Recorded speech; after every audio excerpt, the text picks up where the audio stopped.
बच्चों नमस्कार। जैसे आपको पता आपकी जो है ना चैप्टर डीसी मशीन चल रहा है, तो आप डीसी मशीन में पढ़ चुके हो जो है ना डीसी मशीन की अवधारणा। ठीक, और अवधारणा में सबसे महत्वपूर्ण बात यही है कि जो है ना डीसी मशीन में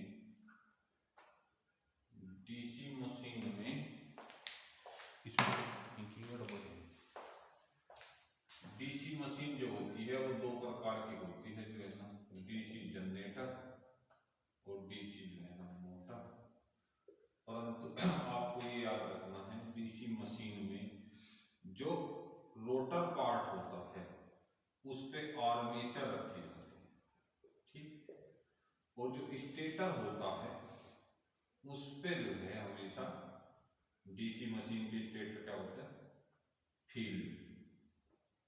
ये चित्र भी है। आर्मेचर क्या होती है, आर्मेचर जो है ना डीसी मशीन में घूमने वाला भाग होता है, जैसे रेड कलर का है, ये जो है ना घूमने वाले भाग को आर्मेचर कहते हैं। यह सिलिंड्रिकल आकार का होता है। ऐसे स्टेटर में फील्ड होता है, जो स्टेटर में जो स्थिर भाग है जो है ना इस पे जो है ना पोल होते हैं, पोल पे जो है ना फील्ड वाइंडिंग होती है। तो ये अवधारणा में तो इतना ही है लेना। उसके बाद आप पढ़ चुके हो जो है ना डीसी मशीन का जो है ना सिद्धांत। डीसी मशीन में जो डीसी जनरेटर का सिद्धांत है वो फैराडे का विद्युत चुंबकीय प्रेरण नियम है, जो आपको बताता है कि जो है ना अगर कोई भी चालक किसी चुंबकीय फ्लक्स में अगर गति कराई जाती है तो उसमें एक ईएमएफ उत्पन्न होता है, E बराबर d∅dt। तो आपने जाना डीसी मशीन की अवधारणा आपने जान ली जो है ना, जिसमें आपने जान लिया कि स्टेटर पर हमेशा फील्ड वाइंडिंग रहता है डीसी मशीन के केस में, रोटर में हमेशा आपकी जो है ना आर्मेचर वाइंडिंग रहती है। दूसरा आपने जो है ना डीसी मशीन का सिद्धांत, डीसी जनरेटर का सिद्धांत जान लिया, जो चुंबकीय फैराडे का विद्युत चुंबकीय प्रेरण नियम है। इसके बाद आप जानते हो जो है ना जो ईएमएफ है वो दो प्रकार का होता है। एक गतिज ईएमएफ, ठीक, गतिज ईएमएफ वो ईएमएफ होता है जब चुंबकीय फ्लक्स में चालक की गति कराई जाती है। तो जब चुंबकीय फ्लक्स में चालक की गति कराई जाती है तो गतिज ईएमएफ कहलाता है, ठीक। और गतिज ईएमएफ का जो सूत्र है E बराबर BLV sin थीटा होता है। ऑलरेडी ये इसलिए पढ़ रहे हैं क्योंकि ये जो है ना जनरेटर में, जो आप जो है जनरेटर में पढ़ोगे। दूसरा जो है ना एक होता है स्टैटिक ईएमएफ। स्टैटिक ईएमएफ वह ईएमएफ होता है जब चालक स्थिर हो और फ्लक्स गति करे, तो ऐसी कंडीशन में उत्पन्न ईएमएफ आपका स्टैटिक ईएमएफ कहलाता है, जो आपको ट्रांसफार्मर के केस में दिखाई देता है। वहां पे जो है ना आपके चालक स्थिर रहते हैं और वहां पे आप परिवर्तित फ्लक्स मतलब एसी जो है ना धारा देते हो, तो परिवर्तित फ्लक्स होता है, चालक स्थिर होने की वजह से वह स्टैटिक ईएमएफ कहलाता है। उसके बाद आपने जान लिया जो है ना गतिज ईएमएफ भी, स्टैटिक ईएमएफ भी। अब आपको जानना है जो है ना फ्लेमिंग के दाएं हाथ का नियम, ठीक, फ्लेमिंग के दाएं हाथ का नियम, फ्लेमिंग के राइट हैंड।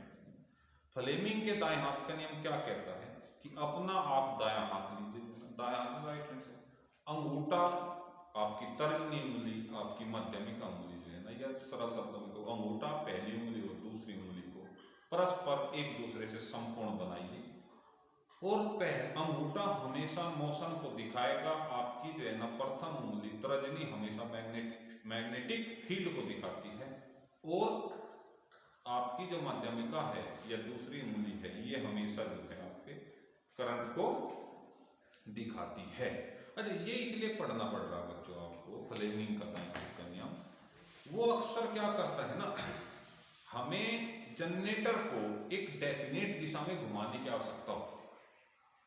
जो आपका डीसी जनरेटर है ना उसको हमेशा एक निश्चित दिशा में ही घुमाया जाता है।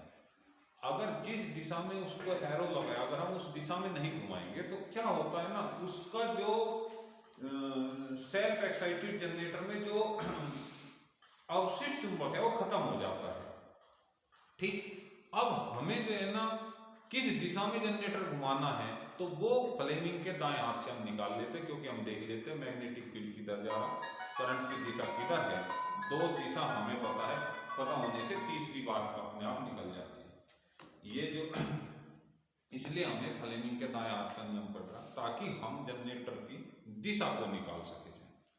और अगर आपको जो है ना धारा की दिशा पता है, दूसरा चुंबकीय फील्ड की दिशा पता है, तो अपने आप फ्लेमिंग के दाएं हाथ के नियम का इस्तेमाल, रूल का इस्तेमाल करते हुए जनरेटर के घूमने की दिशा निकाल लेते हो ना। ठीक, दूसरा आपने ये जो है ना फ्लेमिंग के राइट हैंड के अलावा आपको ये भी बताया गया था, अगर आपको ऐसा चिन्ह है या ऐसा चिन्ह, दो चिन्ह होते हैं, इस एरो का मतलब है धारा एंटर, धारा आपकी जो है ना अंदर गई है। ठीक, धारा आपकी अंदर गई है, ये आपकी धारा बाहर। क्रॉस क्रॉस का मतलब है बच्चों धारा अंदर जा रही है बोर्ड के, और इसका मतलब डॉट का मतलब धारा बाहर आ रही है। इसको याद रखने का तरीका भी बताया था बच्चों कि ये जो है ना एक एरो से जुड़ा होता है।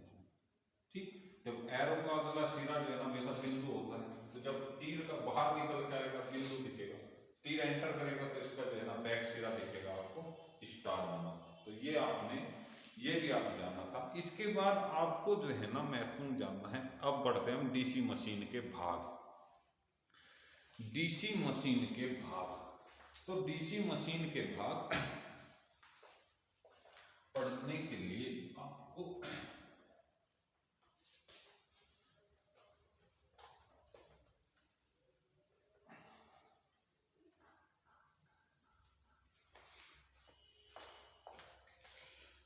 डीसी मशीन के बाद पढ़ने के लिए आपको बच्चों दो पार्ट में तोड़ दो आप जो है ना डीसी मशीन के बाद।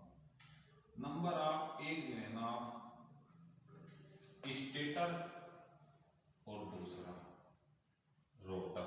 ठीक, स्टेटर और रोटर जो है ना दो तरीके के होते हैं। तो स्टेटर में क्या क्या होता है, ठीक, ये आपके सामने डीसी मशीन का चित्र है। जो भाग इसमें स्थिर है वे स्टेटर कहलाएंगे। तो सबसे पहले जो है इसमें जितनी नंबरिंग की उतनी जान लेते हैं। जैसे नंबर 1 यहां से निकल के आया, जो ये इंटरपोल है, नंबर 1 पे इंटरपोल है। इंटरपोल अपनी जो है ना फिक्स जगह पे रहते हैं, तो इसलिए रख लो इंटरपोल भी आपके स्टेटर में गया। नंबर 2 पे आपके मैन पोल है।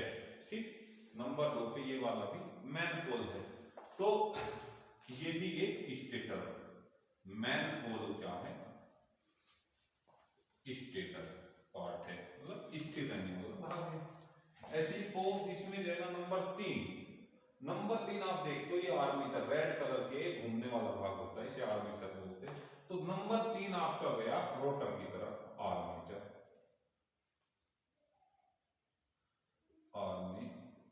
ठीक, इसके बाद नंबर 4 आप देखो बच्चों, ये है जो है ना बाहरी सरफेस, ये ठीक है ना, जिस जो यांत्रिक आधार प्रदान कर रहा है इस मशीन को, जो कुल मिला के सरल शब्दों में कहूं जो सुरक्षा कवच है इस मशीन का, ये नंबर 4, इसको जो है ना मैन फ्रेम बोल देते हैं, और इसका टेक्निकल नाम योक है।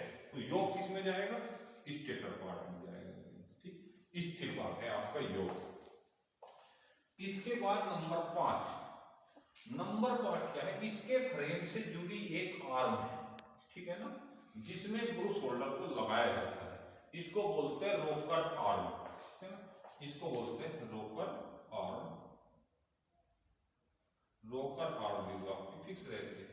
इसके बाद जो है ना आप इसके बाद नंबर 6 पे देखोगे ना, ये आपका जो है ना ब्रूस होल्डर है। रोकर आर्म में ब्रूस होल्डर फिट किया जाता है, तो आप लिख सकते हो जो है ना नंबर 7 पे है ब्रूस होल्डर। नंबर 8 पे बच्चों ये देखो जो है ना, इसमें ये सापट घुसी हुई है, और इस सापट जो है ना हमेशा किसमें बनती है, बियरिंग में बनती है जो है ना। बियरिंग में क्यों बनती है, ताकि आपकी जो आर्मेचर है वो फ्रीली तेजी के साथ घूम सके, इसीलिए ये क्या है, ये है आपका बियरिंग हाउस। बियरिंग हाउस भी क्या है आपका फिक्स है।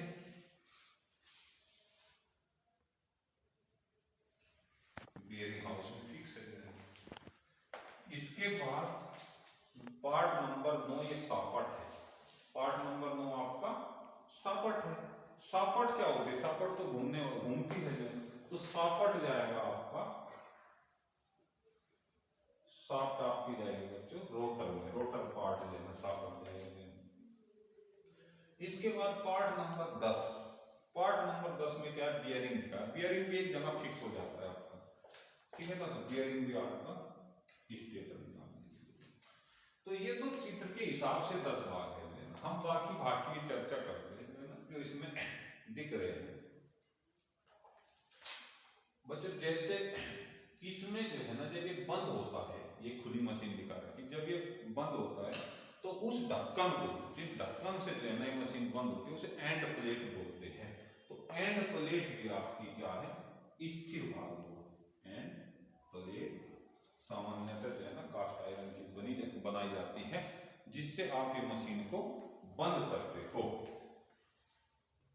ठीक ऐसे ही बच्चों देखो, ये दिख रहा है जिसको जो है ना ये आपके फाउंडेशन पे रखा जाता है जिस तरह से, मतलब इसका नाम अगर मैं लिखने लगूं, इसको बोलते हैं बेस फ्रेम, ठीक है। इसको बोलते हैं बेस फ्रेम। ये भी आपका स्थिर रहता है, ठीक।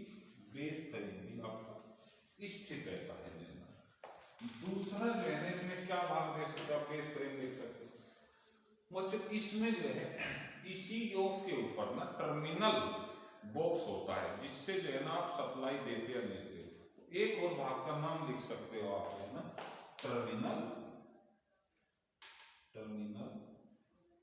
बॉक्स। तो ये टर्मिनल बॉक्स क्या होता है? जो है ना आपके इस जो है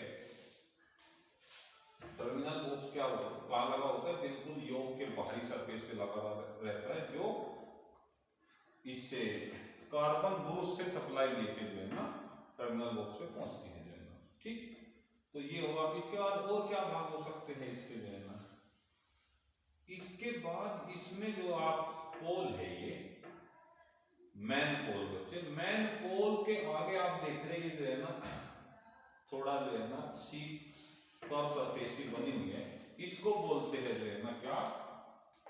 मैन पोल। उसको बोलते हैं पोल शू। तो पोल शू भी जो है ना आपका इस मशीन का पार्ट है। अब बात करते हैं आर्मेचर की। या इस अब पोल पे जो वाइंडिंग की जाती है, ये पोल है, पोल पे जो वाइंडिंग की जाती है उसे फील्ड वाइंडिंग कहते हैं।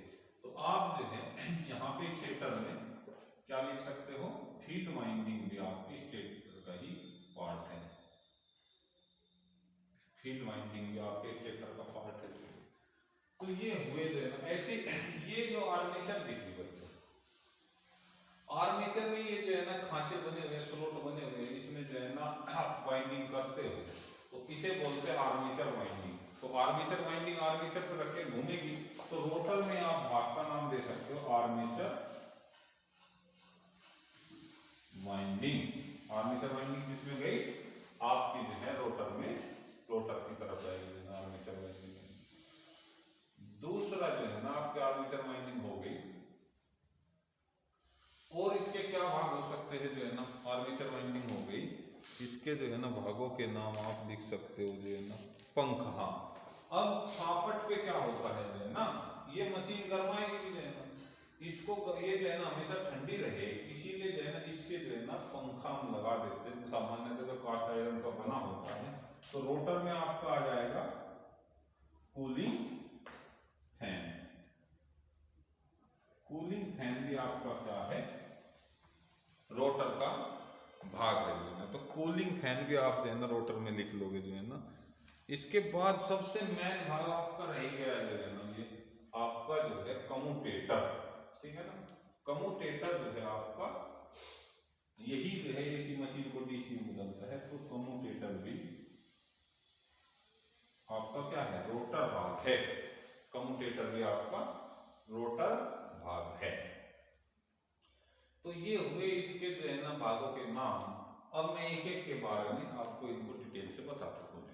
जैसे सबसे पहले बात करते हैं हम आर्मेचर की, इसके बारे में पढ़ते हैं। आर्मेचर मशीन का घूमने वाला भाग है। आर्मेचर मशीन का घूमने वाला भाग है बच्चों, और चित्र अनुसार यह हमेशा सिलिंड्रिकल आकार का होता है। आर्मेचर मशीन का, डीसी मशीन का घूमने वाला भाग होता है जो सिलिंड्रिकल आकार का होता है, जो हमेशा लैमिनेटेड करके बनाया जाता है। छोटी छोटी पत्तियों को एक साथ जोड़ के बनाया जाता है, ठीक। और वे पत्तियां किसकी बनाई जाती है? बड़ी बड़ी पत्तियों में बनाया जाता है। उस पत्तियां हमेशा सिलिकॉन स्टील की, ये भी ध्यान रखना, पत्ती जो है ना सिलिकॉन स्टील की बनाई जाती है, क्योंकि सिलिकॉन स्टील की बनाने से तो बच्चों इसमें हिस्टेरेसिस हानियां कम होती है, और बड़ी बड़ी पत्तियों के बनाने से इसमें एडी करंट लॉसेस कम होती है। इसलिए एडी करंट लॉसेस कम करने तथा हिस्टेरेसिस लॉसेस दोनों को कम करने के लिए आर्मेचर को हमेशा बारीक बारीक पत्तियों के रूप में तथा सिलिकॉन स्टील की बनाई जाती है। इनकी जो थिकनेस होती है, आर्मेचर जो है, आर्मेचर की जो लैमिनेशन की जो चौड़ाई होती है वो 0.5 mm होती है। 0.2 से 0.6 mm काफी किताबों में लिखा है, औसतन 0.5 mm इसकी जो है ना पत्तियों की थिकनेस होती है। और दूसरे शब्दों में आप समझ गए जनरल लैमिनेशन क्यों करते हैं। अब बात कर लेते हैं हम शाफ्ट की। आर्मेचर के बारे में इतना ही कि आर्मेचर जो है ना, आर्मेचर चालकों का घर होता है जो बड़ी बड़ी पत्तियों के रूप में बनाई जाती है, सिलिकॉन स्टील से बनती है, ठीक है ना। और आर्मेचर कोर में ना बच्चों इसमें एयर डक्ट होती है, जिन्हें थोड़ी सी जो है ना खोखली होती है, ताकि आर पार इसमें हवा जाती रहे, ये ठंडी रहे। अब बात करते हैं शाफ्ट की बच्चों। शाफ्ट वही, शाफ्ट को कहूं तो मैं सरल शब्दों में बच्चों, ये आधार प्रदान करता है आर्मेचर को भी और आपके कम्यूटेटर को भी। जो आधार प्रदान करती है वो शाफ्ट कहलाती है। शाफ्ट दोनों छोरों पे, शाफ्ट के दोनों छोर पे वो बियरिंग में फिट रहती है। शाफ्ट जो है दोनों छोर में बियरिंग में फिट रहती है जो है ना। और शाफ्ट क्या होती है जो है ना, एक इलेक्ट्रिक लोड होती है, एक छड़ होती है, एक सिलिंड्रिकल आकार की छड़ होती है। सिलिंड्रिकल आकार की छड़ को ही शाफ्ट कहते हैं। ये दोनों सिरों पे मशीन के जो है ना बियरिंग में फिट होती है, और यह जो है ना कम्यूटेटर को भी और आर्मेचर को भी आधार प्रदान करता है जो है। ये आपका शाफ्ट के बारे में है। इसके बाद बात करता हूं मैं आर्मेचर वाइंडिंग के बारे में। बच्चों जैसा आप जानते हो, वाइंडिंग का मतलब तो सीधा सीधा होता है जब दो या दो से अधिक कोयलों को जोड़ा जाता है, दो या दो से अधिक कुंडली को जोड़ा जाता है तो वाइंडिंग बन जाती है। और आर्मेचर कोर में जो वाइंडिंग होती है वह आर्मेचर वाइंडिंग कहलाती है। आर्मेचर कोर में जो वाइंडिंग होती है वह आर्मेचर वाइंडिंग कहलाती है। और आर्मेचर वाइंडिंग का अगर मैं कार्य की बात करूं, या हमेशा जिस आधार पर आपको आर्मेचर वाइंडिंग पहचाननी है, जनरेटर के केस में आर्मेचर वाइंडिंग वह होती है, आर्मेचर वाइंडिंग वह होती है जिसमें ईएमएफ पैदा होता है। वह वाइंडिंग जिसमें जनरेटर के केस में वोल्टेज बनती है, आर्मेचर वाइंडिंग कहलाती है।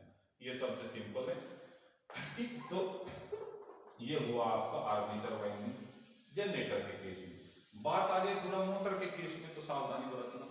मोटर के केस में आर्मेचर वाइंडिंग वह होती है जिसमें आप सप्लाई देते हो, ठीक। मशीन में, मोटर में जब जिस वाइंडिंग में आप सप्लाई दोगे वह आपकी जो है ना क्या कहलाएगी, आर्मेचर वाइंडिंग कहलाएगी।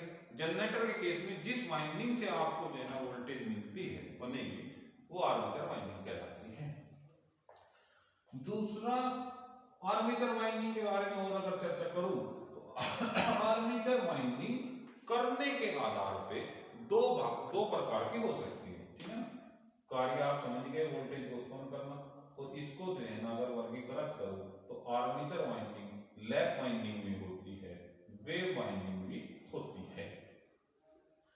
लैप वाइंडिंग क्या होती है, वेव वाइंडिंग क्या होती है, बिल्कुल सरल शब्दों में अगर मैं कहूं बच्चों, वेव, अगर वेव वाइंडिंग समझो तो आपको पता है वेव यही तो वेव है, इस टाइप की वेव है।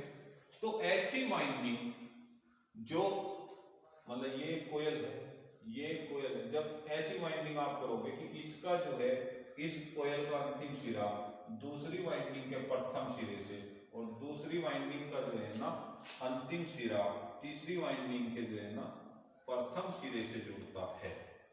ठीक, ऐसी वाइंडिंग को आप कहते हैं वेव वाइंडिंग। ठीक, वेव वाइंडिंग क्या होती है? जब निरंतर कोयले जुड़ती जाते हैं। किसी कोयल, ये मान लीजिए कोयल है जिसका अंतिम सिरा ये है, वो दूसरे वाले की जो है ना इसका अंतिम सिरा इसके जो है ना अगली कोयल के प्रारंभिक सिरे से जुड़ता है, फिर दूसरी वाली का अंतिम सिरा तीसरी वाली के जो है ना प्रारंभिक से जुड़ता है। ऐसे निरंतर जुड़ती चली जाती है वाइंडिंग, तो वो आपकी वेव वाइंडिंग कहलाती है। और वेव वाइंडिंग यूज कहाँ होती है? वेव वाइंडिंग हमेशा यूज वहां होती है बच्चों जहां पे अधिक वोल्टेज की आवश्यकता है। इसका यूज कहाँ करोगे? जब आपको अधिक वोल्टेज की आवश्यकता है तो वेव वाइंडिंग का इस्तेमाल करते हो आप। ठीक, इसमें जो है पैरेलल पाथों की संख्या, इसमें पैरेलल पाथों की संख्या 2 होती है। सिंप्लेक्स वाइंडिंग, वर्ड ध्यान रखना, अगर सिंप्लेक्स वाइंडिंग है तो पैरेलल पाथों की संख्या सामान्यतः वो हमेशा 2 होगी इसमें। ठीक, दूसरा बात करता हूं मैं लैप वाइंडिंग के जो है ना आर्मेचर वाइंडिंग में लैप वाइंडिंग कैसे होती है बच्चों? लैप वाइंडिंग होती है जो निरंतर वहीं घूमती रहती है। ठीक, मान ले ये जो है ना मान ले वाइंडिंग है,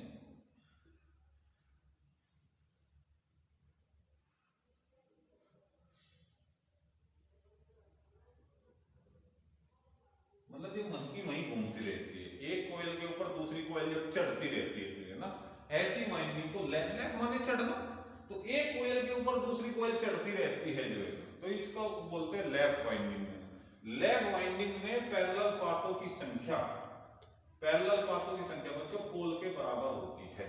आप जानते हो हमेशा मशीन में 2 पोल हो गए, 4 पोल हो गए, 6 पोल हो गए। अगर सिंप्लेक्स वाइंडिंग है ठीक, तो जो है ना पैरेलल पाथों की संख्या उतनी होती है जितनी आपके पोलों की संख्या होती है। ठीक, तो ये आपके आर्मेचर वाइंडिंग के बारे में इतना ही। इसके बाद मैं जिक्र करता हूं आपको कूलिंग फैन का। कूलिंग फैन आप जानते हो बच्चों, मशीन को जो है ना गर्म, मशीन जब परिचालन अवस्था में होती है, ऑपरेशनल स्थिति में होती है, तो वो जो है ना गर्म होती है। तो मशीन गर्म होगी तो आपको पता क्या क्या हानि होती है। मशीन गर्म होने से बच्चों उसकी वाइंडिंग का इंसुलेशन कमजोर होता है, और कमजोर होने के कारण क्या हो सकता है, उसका इंसुलेशन जल्दी ही खराब हो जाता है। सामान्य से मशीन कई वर्षों तक चलती है, परंतु अगर वो ज्यादा हीट होती है तो मशीन जल्दी उसकी वाइंडिंग जो है ना शॉर्ट सर्किट, उसका इंसुलेशन खराब होने की वजह से शॉर्ट सर्किट दोष आ जाता है, वाइंडिंग टूट जाती है। इसलिए हम चाहते हैं कि हमारी मशीन एक बार बना दी वो अनेक वर्षों चले, ठीक है ना। अनेक वर्षों चलाने के लिए हमें मशीन का जो इंसुलेशन है वाइंडिंग का, वो हमेशा प्रॉपर कंडीशन में रखना है। और आपकी मशीन इसलिए जो है ना प्रॉपर कंडीशन में इंसुलेशन तब रहता है जब सामान्य तापमान पे आपकी मशीन काम करे, और सामान्य तापमान पे मशीन हमेशा काम करे। इसके लिए कुछ ना कुछ कूलिंग सिस्टम मशीन का करना पड़ता है, और यहाँ पे हम क्या करते हैं, एक कूलिंग फैन का अरेंजमेंट कर देते हैं जो बिल्कुल सापट में लगा देते हैं। जब आर्मेचर घूमती है, सापट घूमती है, तो कूलिंग फैन भी घूमता है और मशीन को जो है ना वो ठंडा करता रहता है। अगर बात करें कूलिंग फैन किसका बना होता है, सामान्य मशीनों में कास्ट आयरन का बना होता है। तो ये हुआ आपका कूलिंग फैन के बारे में। इसके बाद बात करते हैं कम्यूटेटर के। ठीक, कम्यूटेटर, पहले क्वेश्चन आ जाता है कम्यूटेटर किसका बना होता है बच्चों, तो इसको ध्यान रखना है, हार्ड ड्रॉन कॉपर, ये वर्ड बिल्कुल इंपॉर्टेंट है। कॉपर नहीं, हार्ड ड्रॉन कॉपर, मतलब हार्ड मतलब कठिन कर्षित तांबे का बना होता है ये। तो और ये कॉपर के छोटे छोटे सेगमेंटों को मिलके बना होता है। कम्यूटेटर क्या होता है, एक कठोर कर्षित तांबे से मिलकर बनी युक्ति होती है, और ये छोटे छोटे कॉपर के सेगमेंट से मिलकर बना होता है। उन कॉपर सेगमेंटों के बीच में माइका को हम लगा देते हैं। उन कॉपर सेगमेंट के बीच में, ये जो लाइन दिख रही है आपको कॉपर सेगमेंट है, इनके बीच में बच्चों आप माइका लगा देते हैं, क्योंकि माइका एक अच्छा इंसुलेशन है। और इसके कार्य क्या है, कम्यूटेटर के कार्य आपको पहले पता है, जो एसी को डीसी में तथा डीसी को एसी में कन्वर्ट करता है। कम्यूटेटर का कार्य है जो एसी को डीसी में, डीसी को एसी में।